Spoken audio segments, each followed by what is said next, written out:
I can't really speak for you or your Cap or whatever. I just figure, you know, some brothers may be stressed to the point. If Cap is driving a cab to earn a living, I think he's probably just stressed the hell out right now. He had triplets, you know, at one time. His first time having children, you know, which is a beautiful thing because it's children, but I don't know what he's going through. But for him to be like, I didn't receive this from RZA and I didn't get this 10 years later, and you wasn't even an original clan member. You came from the hood, you know, you family, but you know, I don't know what his beef is, but 10 years later to be talking about you never received a royalty.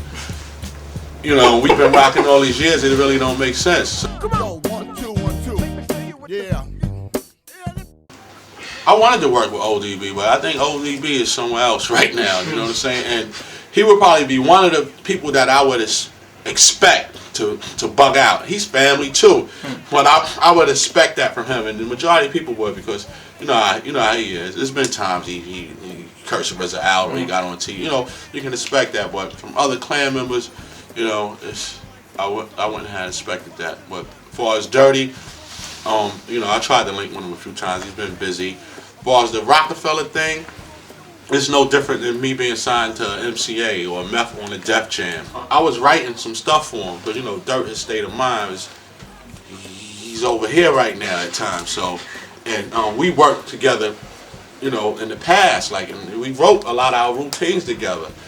We have this chemistry, and I know. So I was trying to work with him and all that. One time I called him, and I was trying to hook up with him to write some rhymes. He said, "You got me some party shit?" So automatically I knew, just from saying that, like, oh, he must, you know, I don't know what they got planned for him, but just to come at me like that, because you don't need to come like that. In my eyes, like, you don't need to be focused on trying to do a party song. If you do something banging, it's gonna be played in the club. They're gonna play it at the party.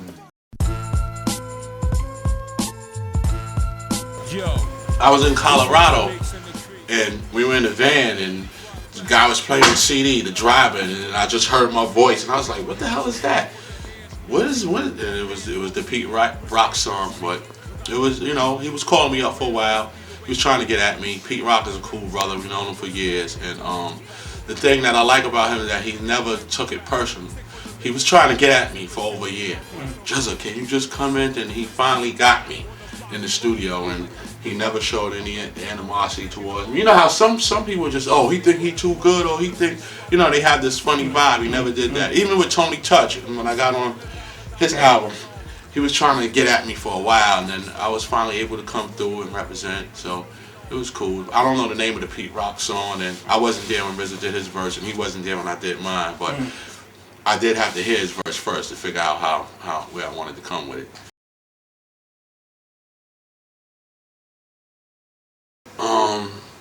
Not any that I could think of offhand. I mean, you know, it may come to me later when I'm in my room. I'm like, oh, I could have, but no one in particular. I mean, you know, if it happens, it just happens. The nucleus of hip hop, the rap's hallmark. They had a citywide effort to keep us in the dark until the new detail of distant wisp of light, evidence of a terrifying threats on microphones. The rhymestone was numerous parts combined. Strands of heavy metal formed the steel arch design, fit together seamlessly with everlasting rap. Heat pressure generated by a blasting cap. The chamber where you're rolling the dice, everything count. Clan royalty plus the loyalty is paramount. You couldn't be more wrong prior to your pursuance. When they spoke of us, they understated our influence.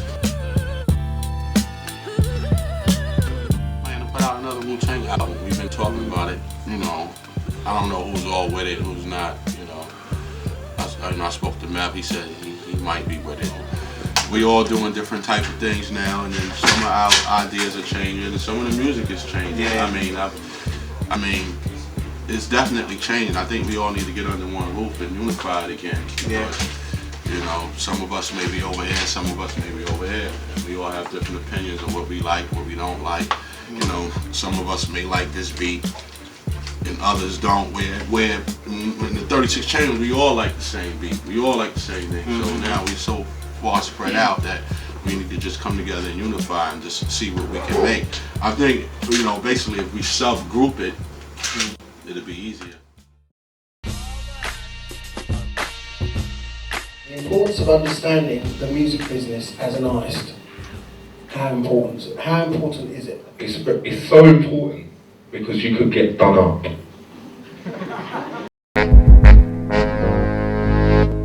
And what exactly do you mean by done up? Getting done up is like, today this man said he's going to give you this, tomorrow it's changed. It's changed, why? Because you didn't look at the small print, or you wasn't paying attention, your mind may be on the money, whatever it was, but you have to check that deal out, because most record deals are designed to do you up anyway.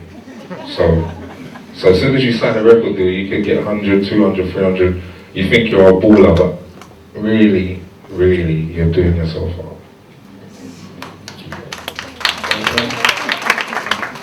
Positives for the British music scene and the negatives. Yeah, okay. A positive for the British music scene would be like, watch the people who succeed in England. Watch them and see why they succeeded, and don't be scared to listen to someone and say, okay, he done it this way, maybe I should do it this way. You're not copying. All you're doing is following a blueprint. Like Dizzy Rascal, he's laid a blueprint out for me. Even though I laid one out for him as well. We laid out blueprints for each other, and now we've got a whole scene behind us who are following that blueprint. And so don't be scared to come on our blueprint. Like if you're in UK hip hop, don't be scared to jump over onto our blueprint. That will be positive. If we merge, the more we come together, it will be a very positive thing, I think. Def Jam is made up of a lot of people who built a movement around themselves, and because we had the right distribution, and we were open-minded enough to give them opportunity. Of course, we can't hear everything they're walking off. And Kevin, he was telling me earlier about Outkast walking his off, and they were going, hey, he would not know. Def Jam, he could hear Public Enemy. He's grown up on a certain kind of hip-hop. But you have to have a movement. You can't have the next American artist. You have to have the first British artist. Let me just finish this quickly. Go ahead. My first record, Curtis Blow, I put it out myself independently, the little paper I had, and it exploded, and the record company called me. They didn't like hip-hop. They only were going by numbers, but we're watching hip-hop. And we're looking for the next, the way Jay-Z got there, the way Ja Rule got there, the way Ludacris got there, and all the acts in between, the way Warren G got there, and the way Domino got there, and the way Reverend Run got there. The people got started by building their own movement. And we bought into them and helped them and allowed them to be themselves. We managed a process, but we didn't change them. We didn't water them down. We didn't make them rap over dance music. We didn't try to make them commercial. We tried to make them and encourage them. The Beastie Boys had red, shiny sweatsuits. They had red Puma suits and red Pumas on. And then they would take off their Puma shit and go and put on their regular outfit and be a punk rock band. So you may be doing what the Beastie Boys are doing, not you individuals, but the British may be trying to be the next American artist. What is it about your community, about your honesty and your integrity that makes you good? If a record explodes over here, which I saw I was using earlier I was saying Craig David, and I know. I'm using him as an example. I'm from America and I'm just using him. This is not artistry or how good he is or how bad he is. Sales. He had a huge sale. They came to America with him. They set up their shop in a major way and showed us, just like they showed you guys, his talent. He was on MTV. They said, look at him, look at him, look at him, look at him. We were like, oh, he's pretty good. And he sold in America also. So I believe that if you have something big over here and there's a record company that has, international help, that we can then say, we saw it, we like it. But if we don't get to see it, then we can't buy it. The only reason we're becoming more ourselves, spending a lot more time over here, is because we want to make it right. So let this be the start of something new, a new effort, a new business.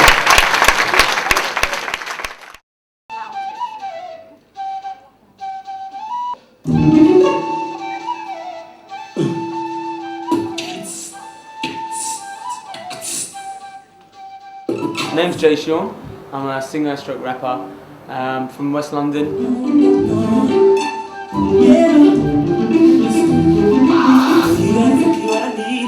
know that you want me to come over to you and talk. Just trying to keep it you, are you feeling me the way I'm feeling you? Been rapping and singing for like a good 11, 12 years now, and it's finally like in the past 6 or 7 months that I actually got signed by Virgin. I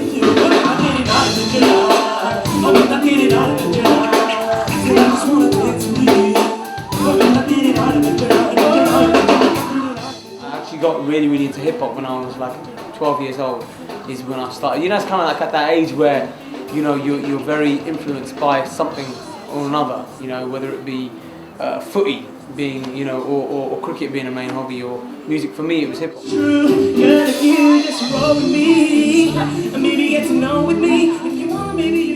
I think Asians on the whole are underrepresented in media, but I don't think that's you know, a racist thing. I don't think someone's sitting there saying no Asians allowed. Fuss about my colour, never giving a fuck. Wanted you to see the talent in me, but you wouldn't hear what I say. Now the story's changed, cause suddenly Asians are the fashionable trend today. We didn't have the chance to step up before. I'm sure there is an Asian David Beckham out there somewhere who just hasn't been discovered because he hasn't had the chance to go into the trials and stuff like that. What they told me was that I'm a brown man who's up in the black industry, but that won't hold me down, cause look at me now, I got to where I wanna be.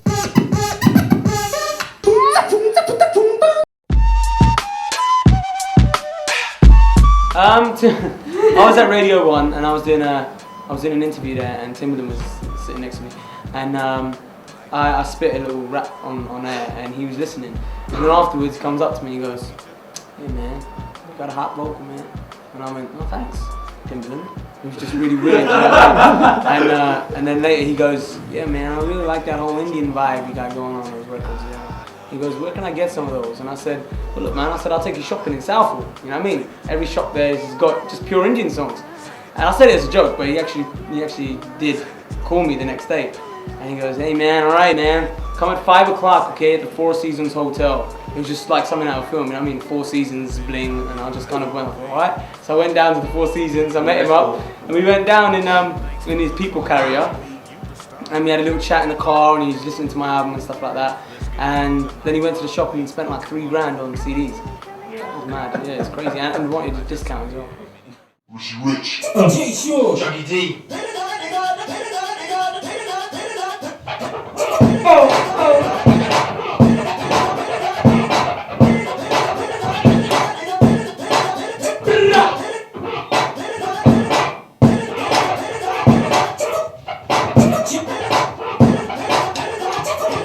Johnny D.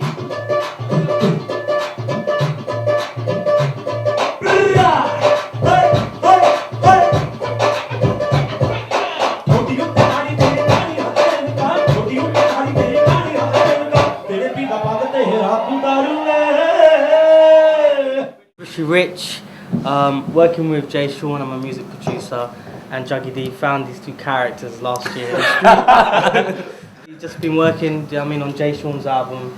Myself and another producer called Mentor been working on Juggy D's album. 26th of July. And I've been working on my album, done a whole lot of remixes last year for Craig David, with Britney Spears, with Ricky Martin, and now I'm working on my new album, so. Bring it on down, right? Mr. Rich. We're just trying to be a part of this whole kind of, you know, this scene, and just kind of putting out real music, yeah. Breaking down barriers, as I always say. Yo, it's the same story. Fake rappers, you just bore me. Cause you can't rap like this, but you ain't Nori. And what's next? With a rhyme like this, we'll try your best. Cause you can front all you want, but you ain't DMX. And yo, it's plain lame. Y'all be trying to claim fame, but jacking up other rappers who rap in the same way. The fame game ain't got time for partial rappers who be biting flows or writing prose for Marshall Mavericks. What drives me crazy is the fact that when I rhyme more than one word at a time, people say that I sound like Slim Shady. And rap fast, like when I be running my tongue over this track fast, I gotta hit shit for people that said I'm copying Craig David. Fuck that. For those that know, I rhyme like this since day one. I ain't changing for shit. This is how I plan to stay, son. You better listen and get this locked into your system. My style's the one that MCs are copying and getting this for.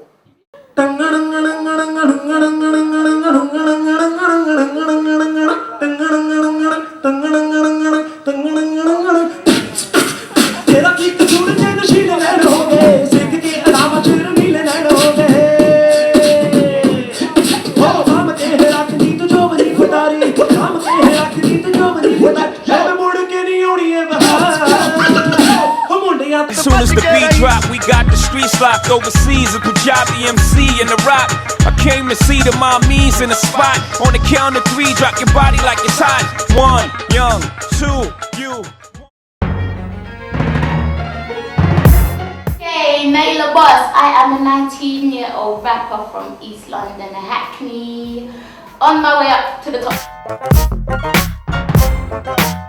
My mom said, Naila, we are going to visit Auntie Pat, she's sick. I said, okay mom, let's go.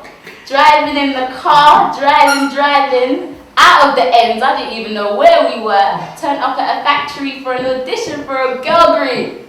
Done the audition and I was in a girl group called Sequence. 5 of us. Didn't work out. I've auditioned for every major, from Arista to Polydor to Def Jam UK. This has taken so long to get me. Got to a point where I thought, you know what, there's just no point. I might as well just quit it and just stick to reality. But to get me, the drive was there and ended up taking me to my producer, from my producer to my management, from my management to the industry backers I've got for LOS Records right now. So I'm about to introduce all of y'all to my flow. Watch it though, call it pro y'all. And even though I switch flows like I shift gears, still rep my flag 365 a year, 7 days a week, never feel my flag sleep. I'm gaming at the industry, so I might creep deep. I do dare that you don't speak, only so I get to release my energy, spread out. Yeah. It's been like an every man for themselves situation from back in the days, yeah. And we're slowly getting over that and getting around it. And that's the only thing that's missing. We just need more unity, but it's there. It is there.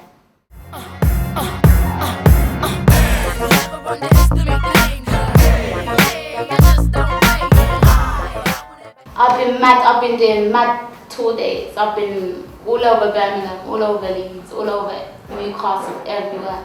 I'm doing Great Yarmouth today, actually. That's something to look forward to. And I'm just going to be touring, promoting La La La, and that's like on the 28th of June. And then after that, you can find me promoting my next single. La La La is about, it's like an introduction record. It's about me, Naila Boss, and who I am. And it spells my name, so you can't forget my name. N-A-I, the boss before that, the La La La. It's about me.